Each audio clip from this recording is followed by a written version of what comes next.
The first one was this morning, live lecture in front of large people, large amounts of people, not large people, large amounts of people. So if you guys will welcome him and let's learn about the bureaucracy.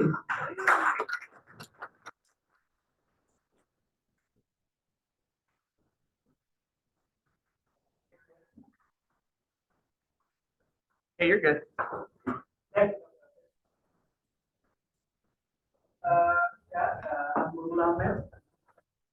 a GT in political science. So today we and my colleague several managed going to discuss about bureaucracy. One of the crucial topics in political science as well as public administration.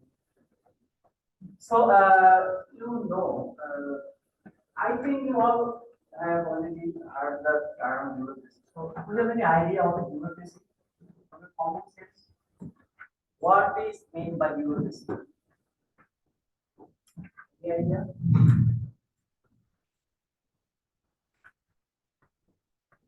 What is bureaucracy? I'm not too sure about this definition, but like a big like program that's like government sponsored sort of thing, but they're not actually like elected officials. Oh, great. Woo, look at that. Okay. You are in the right. Anyone else? Any idea?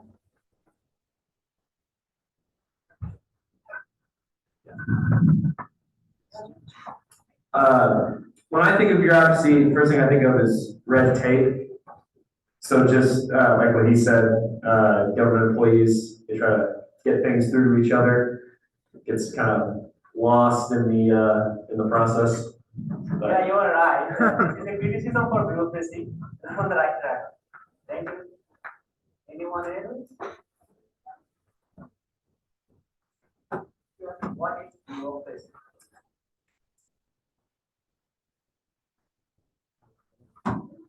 Yeah.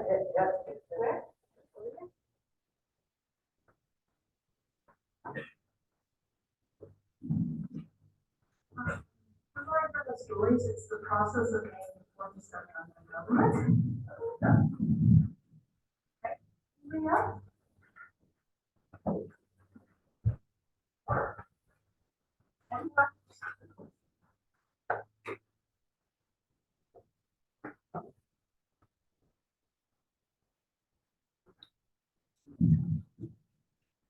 From what I understand, bureaucracy is kind of like a way of governing, but like through paperwork, like a bunch of policies and practices that follow a paper trail. That's great. But I know what they're saying. Any final thought?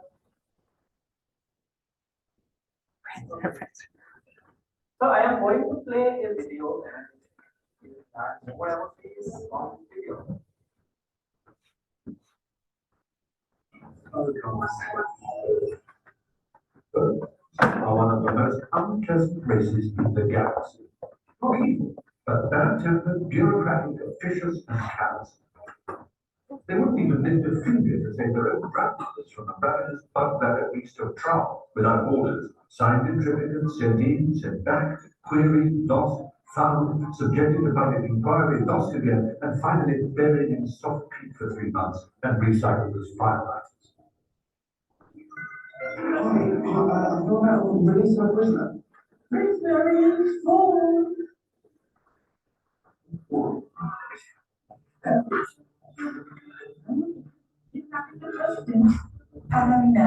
she's not eligible for release at this time. Okay, this isn't. There, he says that the whole kidnapping business was just a horrible misunderstanding. Oh, She didn't mean anything by it. He's ordering you to let her go. but this isn't a presidential release of prisoner form. Those are the names. I'll see. Okay, hold on. Okay, right. I'm not a journalist. I'm just hanging out. This is Patricia McMillan. Mr. McMillan. Okay.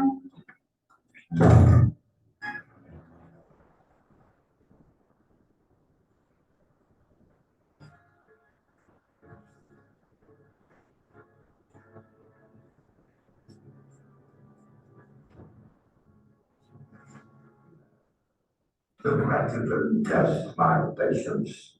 This time I shall pursue him myself. Ready, my ship. Fantastic.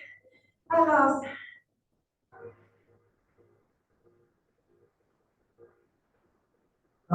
That's 1 hour for lunch, everybody. I think I'll have soup today. There's a far taste wrong in these words. Okay. That is the answer for your interpretation. Yeah.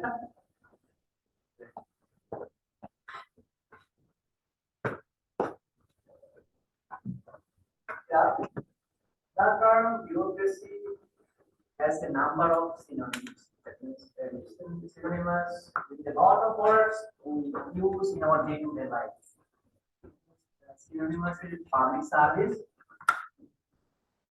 editors, government officials, servants, permanent executive, etc. These are the synonymous words we use every day in our life for defining government services. So basically, bureaucracy is termed as a systematic governance which is top-down in nature, okay, which follows some rules and regulations and which is based on specialization of work, okay, and it is a rational method of task organization. That means it implements governmental tasks based on rationalism. That means it always focuses on knowledge and experiences and products. However, one mentioned that it is not included. Doesn't include the elected officials and their staffs, as well as judges and judicial staff. Does this make sense? Okay. So, what does a bureaucrat do? You know, I use okay. Here is some examples of bureaucracy. You know, all the federal government agencies, departments, divisions, commissions are the examples of bureaucracy, right? In our day-to-day life, we interact with various organizations. For example, you just think about the Social Security Administration, right? I think you all are familiar with the organization, right? For your SSN, right? Just think about Internal Revenue Service, Police Department, Department of Motor Vehicle, Postal Service, right? These all are the examples of bureaucracy. They provide services for the citizens, right? So I am coming now. What does the bureaucracy do? Okay. It is always told that from the birth to the day, every activity is under the task of bureaucracy. How? The task of bureaucracy starts from the birth registration of a child and it ends up at the death registration of after the death of a person. And in between birth and death, all the activities of human life is directly or indirectly influenced by the bureaucracy. Okay? You just think about all the things. Your education, your budget, your financing, your employment, all are directly or indirectly influenced by the bureaucracy.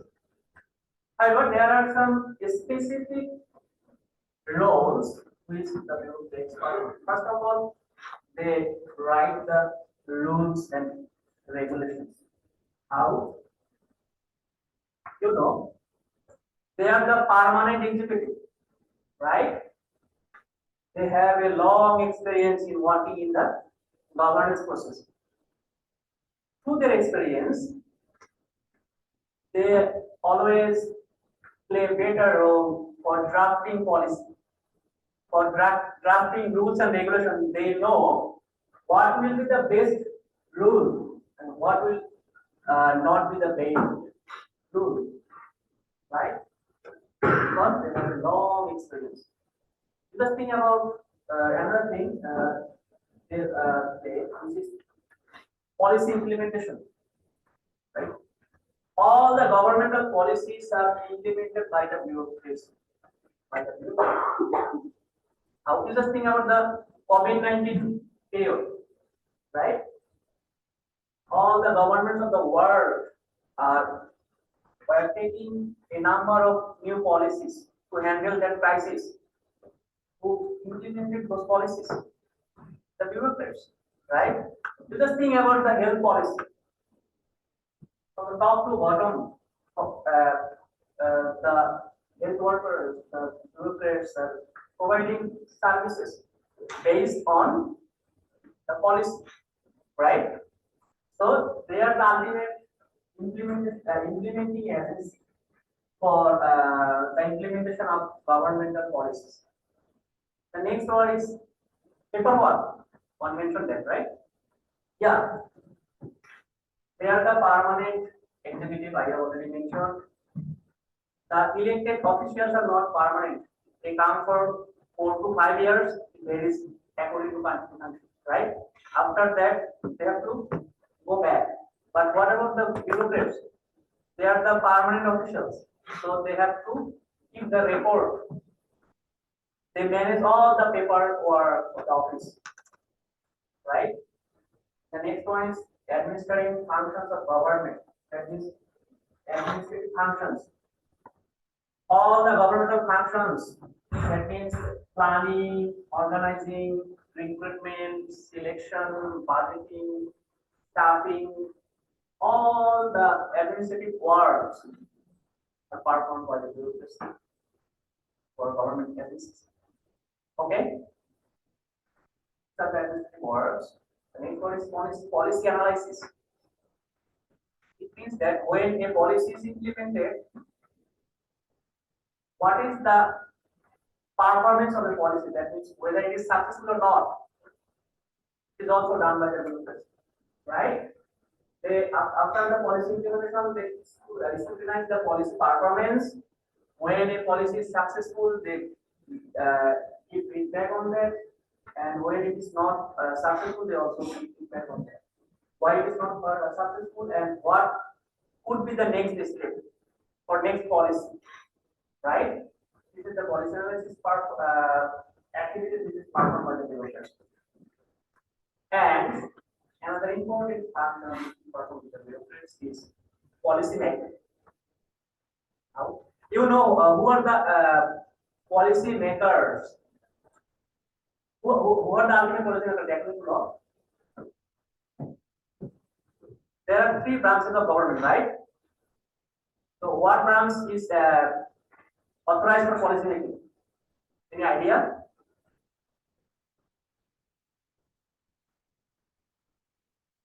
Right?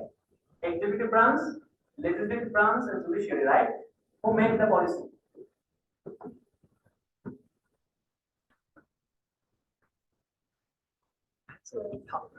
Policy all 3.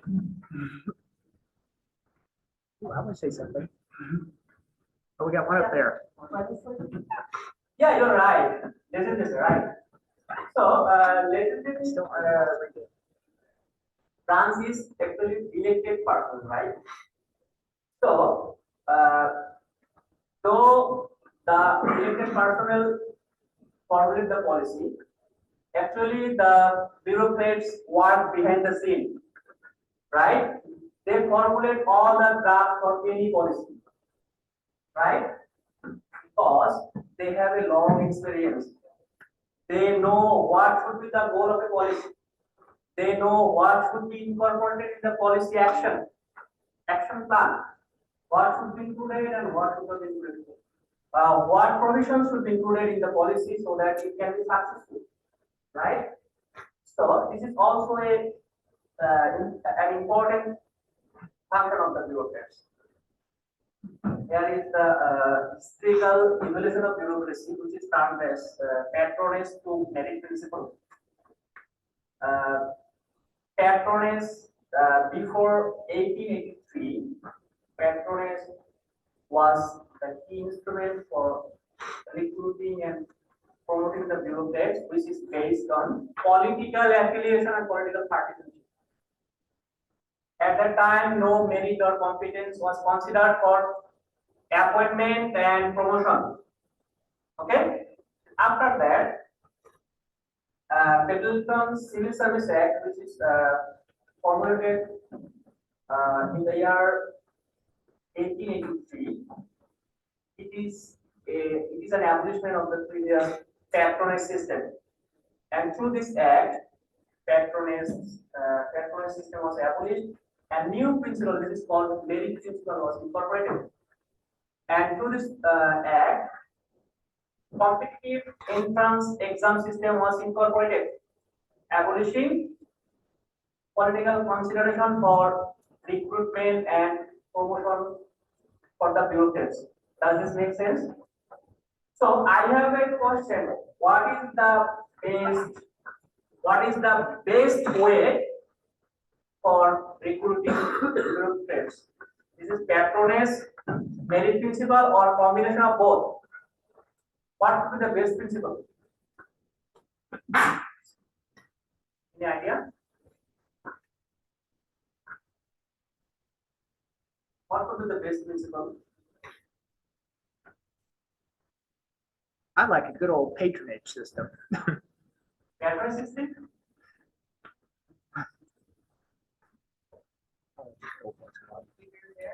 So we are asking Eric, why do you think that patronage system is best? Because it's just the good old boys club. As long as you can get in, I mean, you're set for life. I mean, cushion job, insurance. I mean, who wouldn't want that, right? Okay. So, yeah, I'm trying to get an argument against me. Yeah, there are also some. Yeah. I feel like the Service Act is better because you would want the people who have shown that they have met the principles in order to get to that point, rather than just promoting them based off of party affiliation. Or any other thing, I feel like you should deserve to be in that spot. Once you're there, then you can come in, you can become a name for yourself. You can get notoriety once you're there. But allowing people to get to that point is really cool. Yeah, you're right. There are also some arguments in favor of patronage, which is that when there is patronage system and recruitment will be on the base on the basis of political affiliation, then the administration runs very well because they think that our party is on the power, right? So they always try to support that. Does this make sense? There is an argument for that.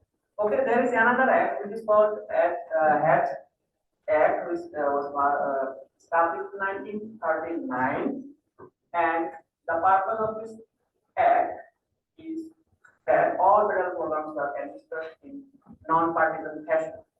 And through this act, the bureaucrats are restricted for political affiliation and political participation, and also there is this act also abolished political coercion or pressure on the bureaucrats. Does it make sense? Now I am going to discuss about the 6 management principles for bureaucracy, which is given by the father of bureaucracy, Max Weber. Okay, and according to him, the first principle for bureaucracy is division of labor. Division of labor means that the work of an organization should be divided according to specialization, right? This means that the person who is specialized on what page would be posted on that page. That means someone can be specialized in planning, so he or she should be recruited for planning department. Someone can be specialized or expertise in marketing, he or she should be posted in marketing department. So on the basis of specialization, the work should be divided. Yeah. Here, I can give an example. You just think about, for example, you are going to arrange a class party, right? So all are not equally expertise for equally have expertise for this field. Some can be expert for raising funds for that. Some can be organizing cultural function. Some can be managing other food stuff or something. So according to your specialization, work should be divided for that program. So like that, Max Weber focuses on division of labor for bureaucracy. That means on the basis of expertise and skills, bureaucrats should be given their task, right? And the next one is hierarchical structure, which is called that there will be a hierarchy in the bureaucracy, right? That means there will be a top-down power flow in the bureaucracy, and in this flow, the power. I am going to draw the hierarchy, which is like that.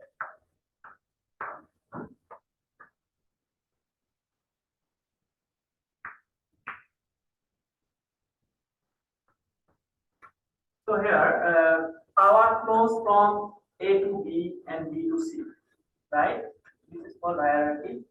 And here, A is superior to B and B is superior to C.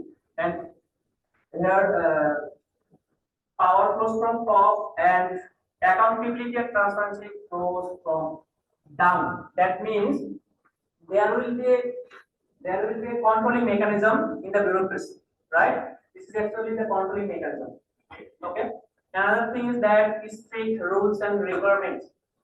According to Max Weber, for achieving organizational goal, the organizations should have strict rules and regulations, and the bureaucracy should follow those rules and regulations.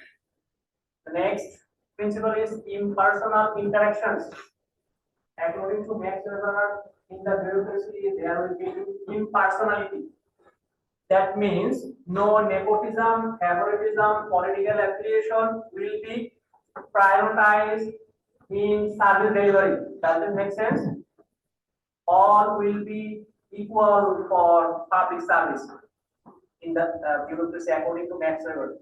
And the last principle is career focused. That means there will be a careerism in the bureaucracy, and according to performance of the bureaucrats, they will be promoted. They will be recruited and promoted in the bureaucracy, and one can easily climb from bottom to top according to their performance, not political affiliation. Does it make sense? Okay. So now I am going to discuss about intergovernmental relations and bureaucracy. So do you have any questions so far regarding the principles and other things? Okay, good. Now I want to discuss about intergovernmental relations and bureaucracy. You know, there are various layers of governmental institutions. You just think about federal government, state governments, local governments. So, what will be the relations among the governments is very important, and the relations, intergovernmental relations, determine how the bureaucracy will play their role, right? According to intergovernmental relations, the role of bureaucracy also changes. So here I am going to discuss four main areas of intergovernmental relations. The first one is law and politics. In this era, there was hierarchical structure, and all the governmental several layers were independent. The next one is welfare state interdependency, and it starts from civil war and end up late society. And at this era, state power was steadily decreased, while national power or authority rose. The next era is governmental partnerships. In this era, it starts from web society and ends up at the Reagan regime. And at this time, an increase in third-party government partners can be seen operating at the federal, state, and local levels. Okay, there is the increase of third party. Okay, and the last era is collaborative networking, which we also call now collaborative governance. Okay, it starts from Reagan regime and it continues till now. And according to this networking, collaborative networking, it focuses that there will be a collaboration between public sector, private sector, and NGOs for public policy making, public policy implementation. That means there will be collaboration and consensus. Okay, and this collaboration will increase government services, the quality of governance. Okay, and this will increase, this will ensure good governance, right? So I want to discuss, and the collaboration focuses that there will be a consensus between the state actors and non-state actors. You know, there is a sort of issue now which is called inclusive governance. Stakeholder incorporation in the decision-making process.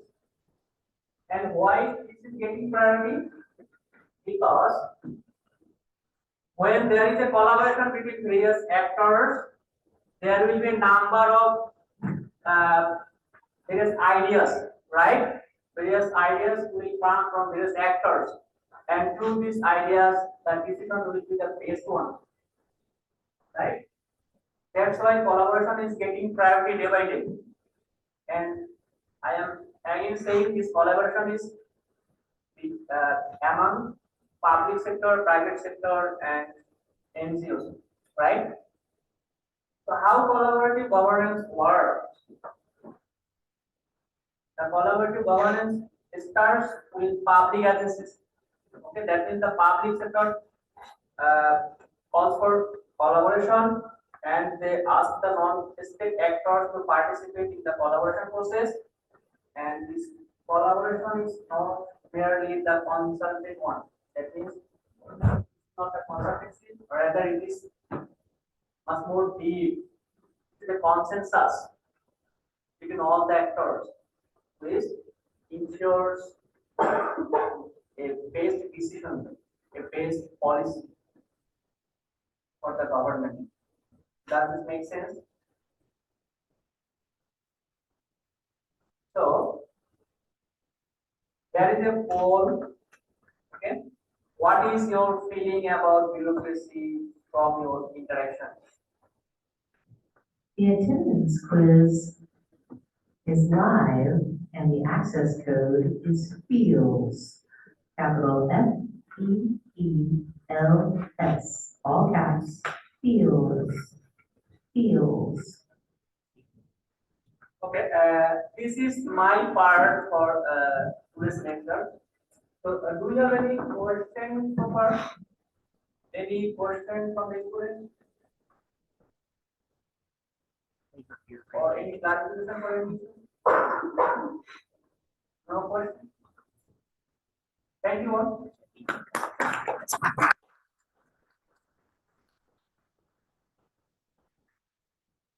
Now I am going to present Samuel Manis part. I will mainly focus on representative bureaucracy. And I have 5 learning outcomes. The first thing I will do is defining representative bureaucracy. After that, I will go over bureaucrats as the face of democracy. I will then talk about legitimacy issues that are associated with policy making powers of the bureaucracy, of which democratization, specifically representative bureaucracy, is one of the solutions. I will talk about types and importance of representative bureaucracy as well. Representative bureaucracy is the idea that the public sector workforce should demographically mirror the population that it serves. And I draw from multiple scholars here. Bureaucrats are professing democracy in such a way that they are the ones who frequently interact with ordinary citizens. For instance, Dr. Rowlett, we see her 2 times or more than 2 times each week this semester. And yes, she is a bureaucrat. She is part of what we call street level bureaucrats. I will talk about that at the end of the lecture. Yeah, I have a question about this brother. What is your opinion about that?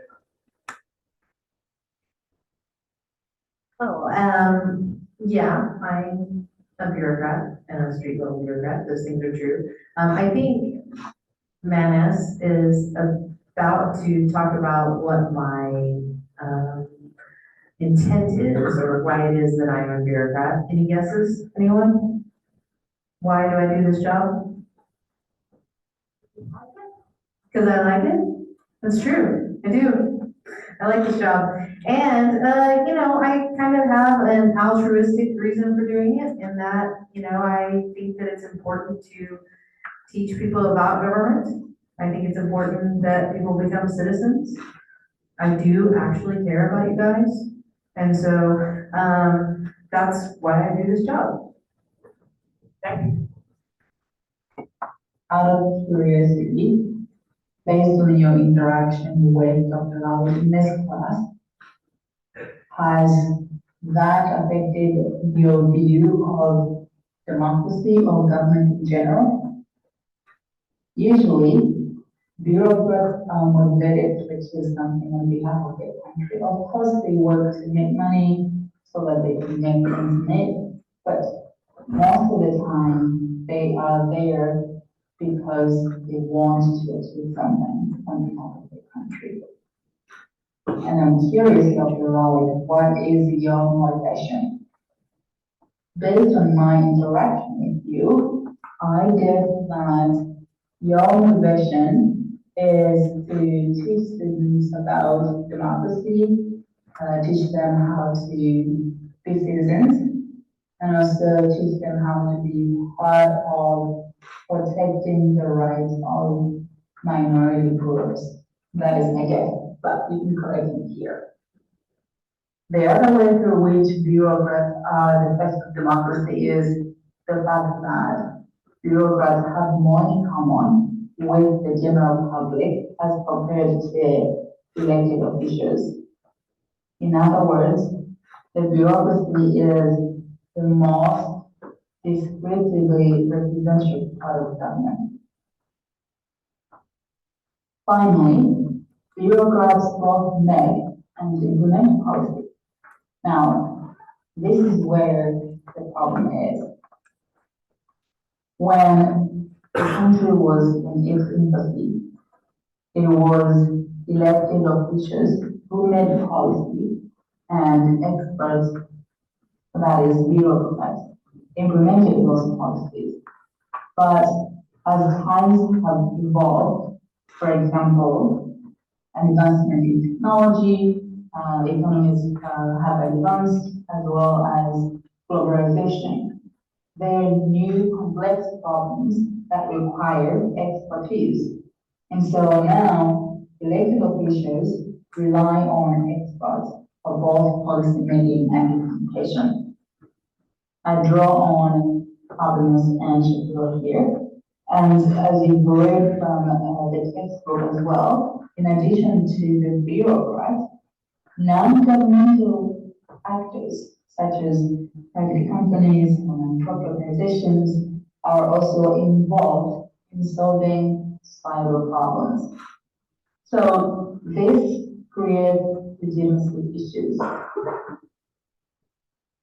The policy-making powers of the bureaucracy lead to undermining democracy, specifically because bureaucrats are then elected public officials, so they have no authority to make policy. So how do we take care of these legitimacy issues?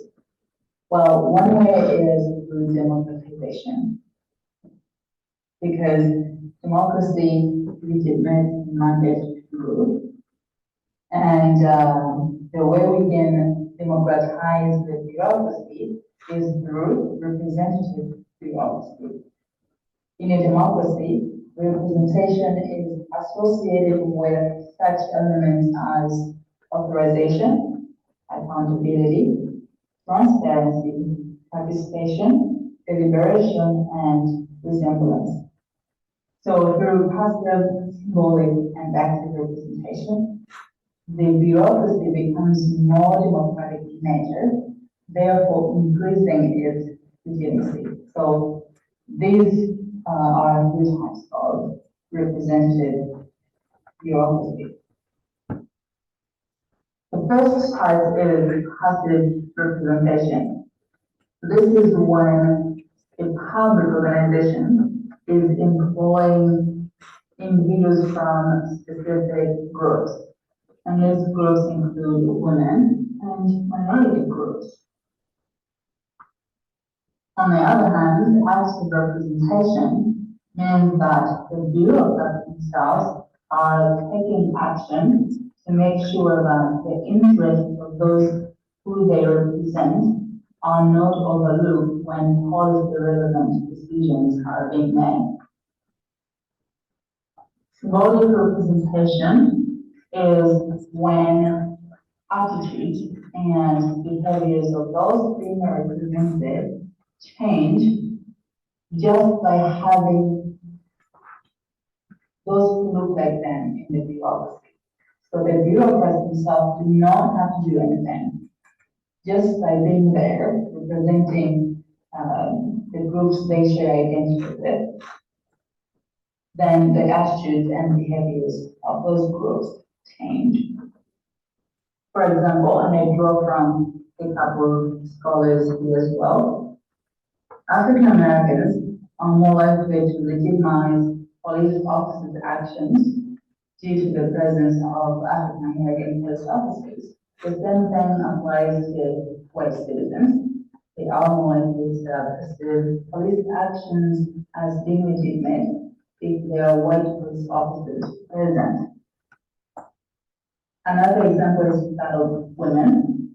Women are more likely to report sexual assault or domestic violence issues to the police department if there are female police officers present.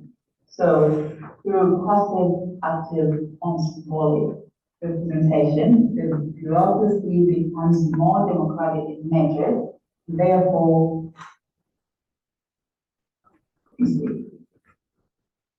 so, in what way is representative bureaucracy important? Well, I've been talking about legitimacy a lot, so the first value of the representative bureaucracy is that it allows for legitimacy. Citizens are more likely to support and accept the powers of the bureaucracy if the bureaucracy looks like them. It also allows for their knowledge of issues that communities face. So if there are members from these different communities in the bureaucracy, then they will bring to the table issues that these different groups are facing, therefore bettering the knowledge of such issues. It also leads to the building of trust and fairness. If diverse interests are taken into account during policy formulation and implementation, then the public is more likely to trust the bureaucracy and leading to fairness. Finally, it can also help with better policy outcomes. Sometimes the problem and the policy solution do not match, specifically because those solving the problem are not the ones experiencing it. Dr. Rowley always says that you can only solve those problems that you see. So it is challenging for someone who is not experiencing the problem to solve it. But with representative bureaucracy, those who are experiencing the problem become part of the policy process, therefore producing policy solutions that match problems. So that is it on representative bureaucracy. I will now talk about street level bureaucrats. Who are they? Well, they are bureaucrats who directly interact with citizens in their jobs, and they have a significant level of discretion in their job as well. This concept was coined by Levski in 1980. In other words, they are front-line public servants. For example, social workers, counselors, police officers, and educators. My favorite book on the street level bureaucracy is When the State Meets the Script, Public Service and Moral Agency. I like this book because in my experience, most of the time when we talk about the bureaucracy, there's a lot of focus on just what the experience or the challenges of the citizens are, and the bureaucracy through the lens of the bureaucrats themselves. And so this book does both, and I like it because it has absolutely helped me better understand the experiences of the bureaucrats themselves as they work to serve the public. So I recommend this book. It's a great book. Now, why are they important? One, they act as liaisons between policymakers and citizens. Their level of discretion in their job allows them to be liaisons between policymakers and citizens. They also put a face to the government. So they personify the organizations they work in, therefore the government to the citizens. And they do help with building trust in federal programs and groups. Citizens are more likely to trust street level bureaucrats more than other more distant officials. So there are three levels of the bureaucracy. We have the senior level or the executive level, and then the managerial level and the street level. The senior and managerial level are more distant from citizens as compared to street level bureaucrats. And so street level bureaucrats are more likely to be trusted by citizens as compared to the rest. So this is it from me. If you have any questions, I have my email address here. Please send me an email and I'll be happy to answer questions. Thank you.